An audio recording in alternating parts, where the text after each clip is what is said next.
Hai semuanya, balik lagi sama Calon Sarjana. So I don't have better words right now. I like you. I like you. What are you doing? I like you. Gak semua yang ada di YouTube aslinya bagus buat kalian nikmati ya. Soalnya ternyata ada juga channel-channel super mengerikan dimana cuplikan video tadi gua anggap bener-bener baru 1% seremnya doang guys. Kalian mesti tahu nih cerita di baliknya. Hai, gua Andre dari Calon Sarjana. Kali ini kita akan bahas beberapa channel di YouTube yang punya kisah mengerikan di dunia ini. Nomor 7, Big Money T. Tren Paschal yang punya 2 anak dan seorang istri bernama Savannah Paschal sering nge-upload konten keluar gitu teman-teman di channel YouTube-nya Big Money T. Namun pada tanggal 21 Oktober 2020 kemarin, semuanya berubah total saat pria ini mengupload video dengan judul menggunakan nama lengkap putrinya. Lagi-lagi sebelum ngeklik videonya, gue jamin banyak yang mikir deh kalau video ini kayak semacam jangan kali di masa depan gitu ya. Tapi sayangnya kita semua salah. Dalam video itu dia meminta maaf kepada anak-anaknya dan menyalahkan istrinya atas situasi yang mereka alami. Awalnya banyak yang mengira kalau ini tuh adalah curhat guys karena masalah rumah tangga aja. Namun kenyataan yang terungkap jauh lebih mengerikan. I'm recording this because I want my daughter to know that I love you, Mackenzie Pascal. I'm so sorry that I've done this. I want you to know that you mean everything to me. And William, I love you too. I love you so much. I love you like you're my own. I didn't choose this. Your mom chose this. She's been cheating on me for a long time. Ternyata di hari yang sama, tren ini bersembunyi di toilet sambil menunggu istrinya pulang. Saat dia masuk, pria ini menembaknya 2 kali di bagian perut. Kemudian bukannya telepon ambulans, dia malah upload video tadi. Bahkan saking viralnya tuh video, YouTube mutusin buat take down videonya serta channelnya setelah ada yang sadar kalau video ini diambil beberapa saat sebelum pembunuhan. Aduh, video ini harusnya juga bisa dikasih secara private aja ya ke anaknya tanpa perlu nge-upload sampai bikin satu dunia tuh pada tahu semua. Lebih menyeramkan lagi, dia terus melirik ke arah kanan seolah cemas gitu teman-teman sebelum akhirnya berpindah ke ruangan yang lebih gelap. Suara tirai kamar mandi yang bergerak pun kemudian terdengar tuh mengisyaratkan bahwa dia mungkin saja merekam video itu guys sesaat sebelum melakukan pembunuhan.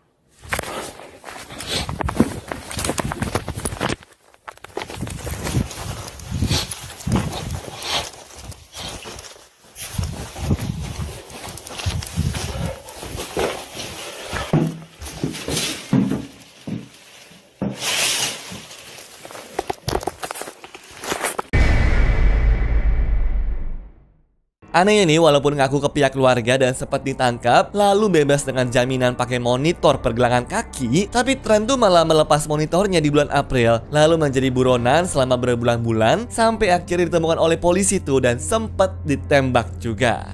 Sayangnya tapi, pas polisi nemuin tren kembali, bukannya si bapak menyerah, dia malah bunuh diri di dalam mobilnya.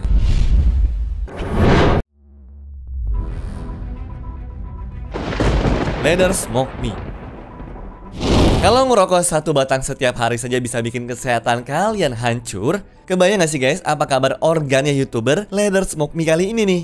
Bapak ini bukan cuma ngerokok 1 batang doang, tapi dalam sekali hisap dia tuh bisa 3-10 batang sekaligus. Bahkan sempat modif pakai masker full face kayak begini juga. Gila gak tuh?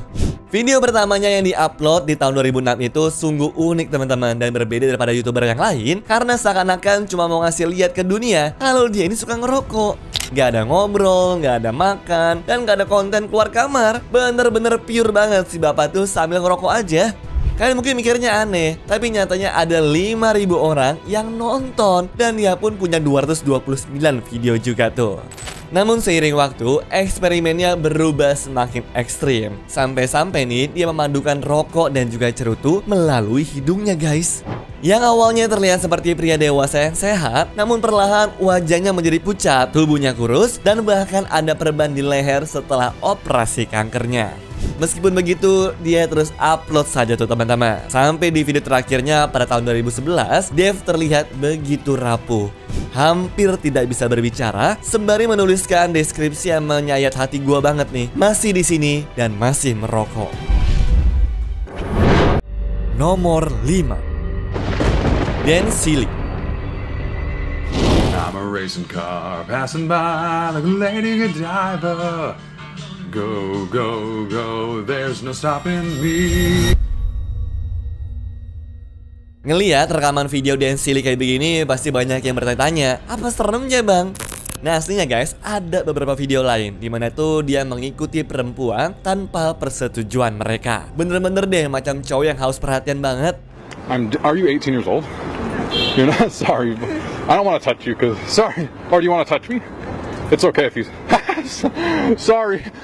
I love you. Bye. Hi. I'm choosing you out of all these people.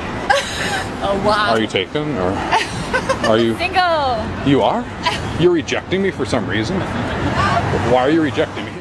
Bahkan dia juga pernah nge-upload video berjudul I Will Grab Woman Soon yang isinya ada kritikan ke perempuan sekaligus ngomongin badan, ras, dan betapa cakepnya mereka sehingga pengen dibawa pulang. Sebenarnya sih video kayak begini emang gak melanggar hukum ya. Tapi di beberapa videonya kelihatan dan ketahuan juga kalau Dan ini memang lagi nyari cewek dengan variasi umur dari 18 tahun sampai 30-an. Sayangnya, walaupun orang yang nonton berusaha mikir kalau ini tuh cuma konten doang, tapi ternyata Dan beneran ditangkap polisi gara-gara ketangkap melecehkan anak di bawah umur dan berujung terdaftar sebagai pelanggar seks juga. Ya, meskipun di channel utamanya Dan langsung stop posting, tapi dia sempet tuh guys bikin channel baru yang lagi-lagi bikin heboh netizen karena judulnya aja kayak begini nih.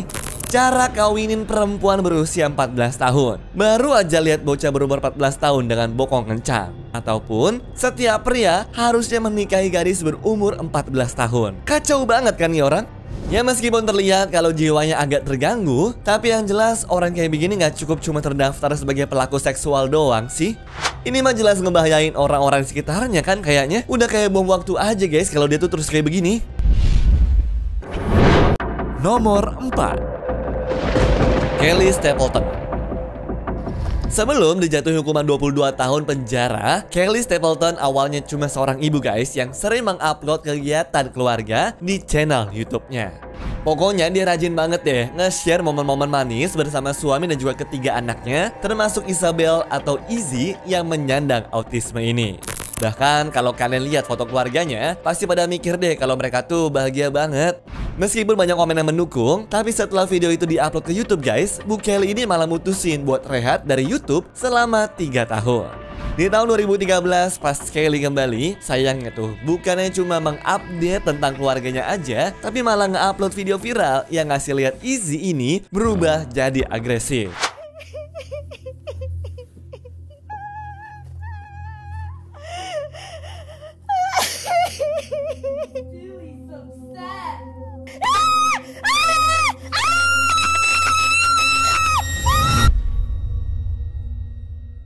Seperti yang kalian tahu, kalau anak autistik itu emang bisa melukai diri sendiri ataupun orang lain guys, yang disebabkan sama banyak faktor ya. Dari situlah Bu Kelly jadi lebih terbuka buat ngasih lihat foto-fotonya di rumah sakit tuh, dan nge-share betapa susahnya ngerawat anak autistik yang agresif ini. Puncaknya terjadi pada tanggal 3 September 2013 saat Kelly mengajak Izzy camping gitu tuh di daerah terpencil. Nah, sebelum kembali ke dalam mobil, niat Kelly ternyata jauh dari apa yang terlihat. Dirinya menyalakan 2 kompor arang di mobilnya tuh, menutup rapat sebuah jendela, dan berencana mengakhiri hidup mereka berdua melalui keracunan karbon monoksida. Beruntungnya, rencana itu gagal. Suaminya yaitu Matt yang menerima pesan terakhir Kelly segera menghubungi polisi. Keduanya ditemukan hidup meskipun Izzy ini sempat koma. Kelly kemudian ditahan tuh guys dan akhirnya dipenjara, sementara Izzy terus menjalani perawatan. Dan mau senangis apapun Kelly, dia tetap harus menjalani hukumannya itu teman-teman. Tapi yang mengejutkan adalah setelah kejadian itu, banyak komentar teman-teman di video Kelly yang mendukung tindakannya dengan menyebutkan telah melakukan keputusan yang benar. Namun harusnya ada banyak pilihan lain yang bisa diambil kan? Bagaimana nih menurut teman-teman? Memang capek sih jadi caregiver gitu guys. Apalagi kita sendiri juga pasti ada masalah di hidup kita kan? Tapi apa emang pantas dibenarkan perbuatannya? Coba kita discuss di bawah ya. Nomor 3, Francine Dancer. YouTube memang ngebolehin orang buat nge-upload video sesuka hati mereka. Tapi dalam kasus Francine Dancer, videonya malah bikin orang pada bingung serta ketakutan semua. Lihat deh.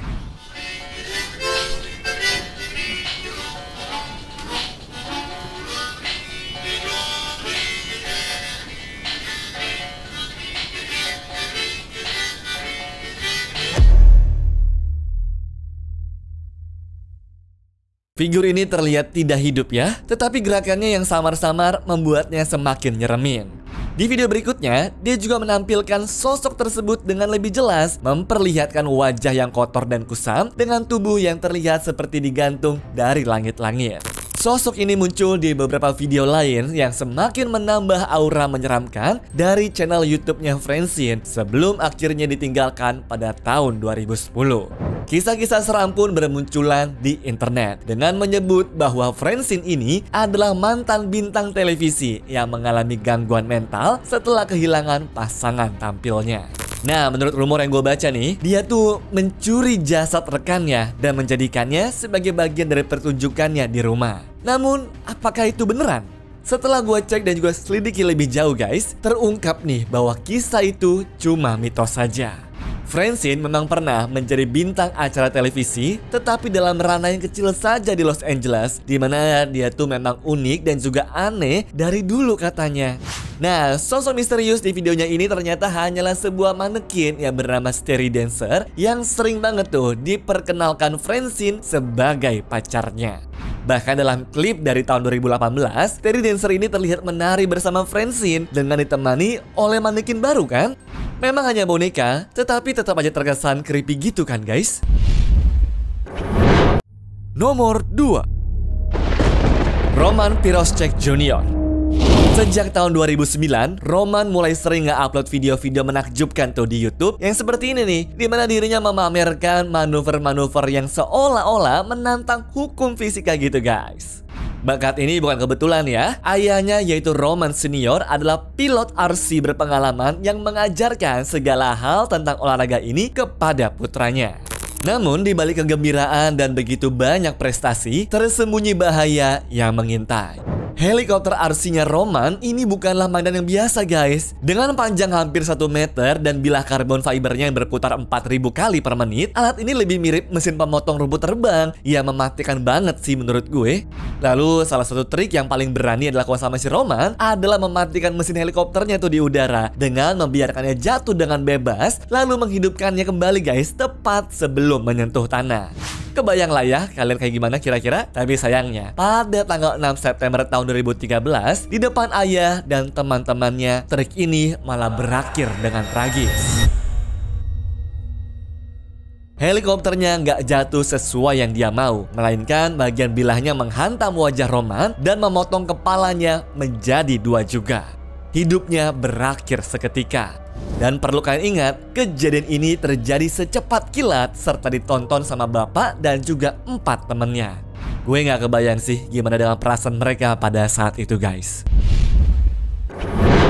Nomor 1, Austin Haruf. Austin Haruf yang mana adalah seorang pemuda berusia 18 tahun asal Florida, memulai perjalanan YouTube-nya tuh dengan penuh semangat. Awalnya dia sering nge-share tips kebugaran yang inspiratif banget di channel Afros miliknya ini nih. Dia juga setelah gue cari tahu guys, dikenal sebagai anak yang cerdas dan kocak. Ya pokoknya kayak punya masa depan cerah lah. Namun perubahan mulai terlihat tuh ketika dia beralih ke musik rap dengan nama samaran Austin Frosty. Videonya menjadi aneh dan tidak jelas saat itu. Teman-temannya pun menyadari perubahan sikapnya ini yang menjadi dingin dan tertutup. Austin malahan mengaku melihat penglihatan berupa monster dan juga iblis tuh guys, dimana bahkan mulai percaya kalau dirinya ini adalah makhluk ilahi. Tapi puncaknya terjadi di tanggal 15 Agustus 2016 lalu. Austin nih yang katanya lagi makan sama bapak dan juga pacar bapaknya berubah jadi gelisah, lalu terdiam dan pergi secara tiba-tiba juga. Di sini ternyata dia balik ke rumah ibunya, lalu minum 1 botol minyak sayur, lalu kembali guys ke rumah bapaknya buat menyerang mereka. Pas akhirnya Austin pergi lagi, tentunya mereka pun kebingungan dong. Bapaknya pun baru dapat kabar keberadaan anaknya dari polisi kalau Austin ternyata ditemukan lari-larian di area perumahan orang sambil sibuk teriak-teriak sendiri. 911, do you need fire, police, or medical? Please, and medical. Young man beating up a woman across the street. Okay, are they outside or in a house? It's in a garage. I think he had a knife, but I'm not positive. Are either of them injured? Can you tell from where you are? Yes, there's a girl laying on the ground. He beat her up. Okay. I don't know what happened. Can you have your wife or I don't want you moving if you've been stabbed, but can you have your wife or someone look out and see if he's still there? I don't know. See if that car's still there, honey. It appears he's still there. Bahkan Austin juga nyerang satu pasangan bernama Michelle dan juga John Stephen III yang berujung tidak bernafas bagi keduanya. Nah, saat ditangkap, mengejutkannya tuh hasil kadar alkoholnya masih normal dan tidak ada narkoba di darahnya juga. Para ahli sih menyimpulkan kalau dia ini mengalami episode psikotik akut yang kemungkinan akibat skizofrenia yang tidak terobati. Dan pengadilan pun akhirnya memutuskan bahwa Austin ini tidak waras saat kejadian serta mengirimkannya tuh ke fasilitas kesehatan mental. Bayangin teman-teman, yang awalnya berniat buat bikin sehat orang lain, ternyata dirinya sendiri tuh yang masih belum sehat. Anyways, cukup sampai di sini ya guys video hari ini. Sampai jumpa di video selanjutnya. Dah.